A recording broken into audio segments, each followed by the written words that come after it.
Hello friends, welcome to secret of samayal. இன்னைக்கு நம்மளோட சேனல்ல நாம பார்க்க போறது ஒரு செம ஹெல்தியான ரொம்ப டேஸ்டியான ஒரு பாவக்காய் புளிக்குழம்பு. இது வந்துட்டு பாவக்காய் தீயல். கேரளா ஸ்டைல்ல, கேரளா பார்டர்ல இருக்கிற நம்ம ஸ்டேட்டோட ஊர்கள்லயும் ரொம்ப ரொம்ப ஃபேமஸ். நம்மளோட சேனல்ல ஆல்ரெடி நம்ம கத்திரிக்காய் தீயல் கூட போட்டிருக்கோம். கண்டிப்பா செக் பண்ணி பாருங்க. செம்ம டேஸ்டியான ஒரு ரெசிபி. வீடியோக்குள்ள போறதுக்கு முன்னாடி நீங்க என்னோட சேனலுக்கு இப்பதான் முதல் முறையா வரீங்கன்னா வீடியோ கீழே இருக்கிற சப்ஸ்கிரைப் பட்டனை மறக்காம பிரஸ் பண்ணிக்கோங்க. பக்கத்துல இருக்கிற நோட்டிபிகேஷன் பெல்லையும் மறக்காம கிளிக் பண்ணிக்கோங்க. அப்பதான் ஃபியூச்சர் நோட்டிபிகேஷன்ஸ் உங்களுக்கு உடனே வந்து சேரும். சரி, வாங்க இப்போ இந்த டேஸ்டியான பாவக்காய் தீயல் எப்படி செய்யலாம்னு பார்க்கலாம். ஒரு வடச்சட்டி அடுப்புல வச்சிருக்கேன். இதுல வந்துட்டு ஒரு டீஸ்பூன் எண்ணெய் விட்டுக்கலாம். இந்த எண்ணெயில ஒரு 2 வரமிளகாய், கொஞ்சமா கருவேப்பிலை, ஒரு 4 சின்ன வெங்காயத்தை இந்த மாதிரி வெட்டி வச்சிருக்கேன். ஒரு 1.5 டீஸ்பூன் அளவுக்கு வரமல்லி, ஒரு 10 மிளகு, இது எல்லாத்தையும் இதுல சேர்த்திடலாம். லேசா வறுத்துக்கலாம் மணம் வர வரைக்கும். இந்த மல்லி லேசா மணம் வர ஆரம்பிக்கும் போது ஒரு 1/4 மூடி தேங்காவை துருவி வச்சிருக்கேன். இந்த 1/4 மூடி தேங்காவை சேர்த்துக்கலாம். இந்த தேங்காவையும் நல்லா இதோட சேர்த்து நல்லா செவக்க வறுக்கணும். இப்ப பாருங்க, தேங்காய் வந்துட்டு நல்லா வறுபட்டுச்சு. இந்த அளவுக்கு நல்லா செவந்துடணும் தேங்காய். இப்ப அடுப்பு ஆஃப் பண்ணி நம்ம இதை ஆற விட்டுலாம்.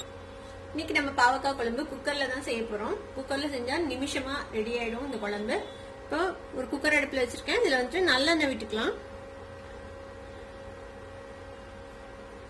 ஒரு 2 டேபிள் ஸ்பூன் அளவுக்கு நல்லெண்ணெய் விட்டுக்கலாம். காஞ்சதும் கொஞ்சமா கடுகு சேர்த்திக்கோங்க. 4 வெந்தயம் சேர்த்திக்கலாம். வெந்தயமும் கடுகும் பொரிஞ்சதும் கொஞ்சமா சின்ன வெங்காயத்தை நறுக்கி வச்சிருக்கேன். கொஞ்சம் கருவேப்பிலை அது சேர்த்துக்கலாம். லேசா வதக்கிக்கலாம் இந்த வெங்காயத்தை. வெங்காயம் லேசா வதங்கிச்சு. நான் ஒரு 100 கிராம் பாவக்காயை இந்த மாதிரி ரவுண்ட் ரவுண்டா வெட்டி வச்சிருக்கேன். விதை வந்துட்டு ரொம்ப முத்தலாம் தான் எடுத்துருங்க. பிஞ்சானதான் நீங்க யூஸ் பண்ணலாம். அப்படியே இது கூட ஒரு 1/4 ஸ்பூன் மஞ்சள் தூள் சேர்த்துக்கலாம்.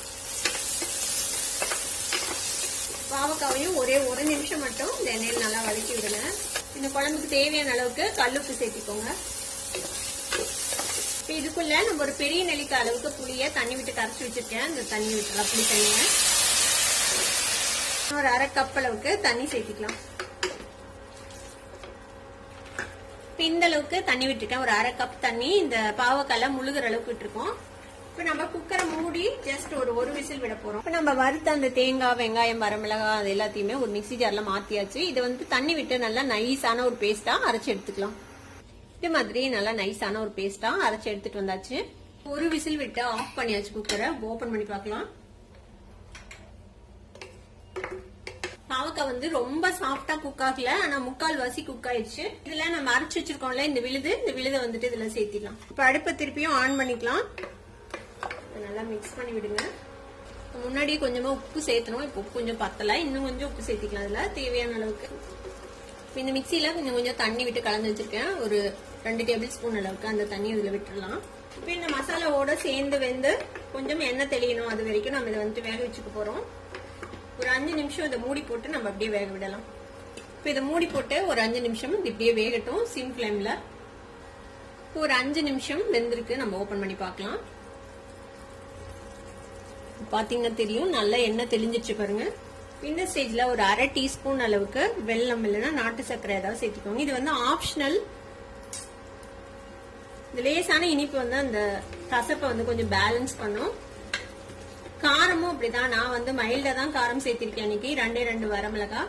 உங்களுக்கு நல்ல ஸ்பைசியா வேணும் அப்படின்னு நினைச்சீங்கன்னா இன்னும் 2 கூட சேர்த்து வறுத்து போட்டுக்கலாம்.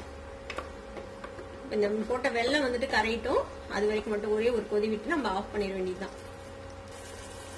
நம்ம வெல்லம் போட்டதுக்கு அப்புறம் ஒரு கொதி வந்துச்சு. அவ்வளவுதான், நம்ம அடுப்பு ஆஃப் பண்ணி. நம்மளோட பாவக்காய் தீயல் சூப்பரா ரெடி ஆயிடுச்சு. இதை வந்துட்டு நீங்க ரைஸ் கூட சேர்த்து சாப்பிடலாம், இல்ல பருப்பு சாதத்தோட இது ஒரு சைடிஷ் மாதிரி வச்சு சாப்பிடலாம். ரொம்ப ரொம்ப டேஸ்டியா இருக்கும். கண்டிப்பா ட்ரை பண்ணி பாருங்க. ட்ரை பண்ணி பார்த்துட்டு எப்படி இருந்தது அப்படின்னு கமெண்ட்ஸ்ல ஃபீட்பேக் கொடுங்க. இந்த வீடியோ உங்களுக்கு பிடிச்சிருந்தா சப்ஸ்கிரைப் பண்ணுங்க. பக்கத்துல இருக்க பெல் ஐகானை கிளிக் பண்ணுங்க. அப்பதான் ஃபியூச்சர் நோட்டிபிகேஷன்ஸ் உங்களுக்கு உடனே வந்து சேரும். லைக் பண்ணுங்க, ஷேர் பண்ணுங்க. தேங்க்யூ ஃபார் வாட்சிங் வீடியோ வியூவர்ஸ். Bye bye.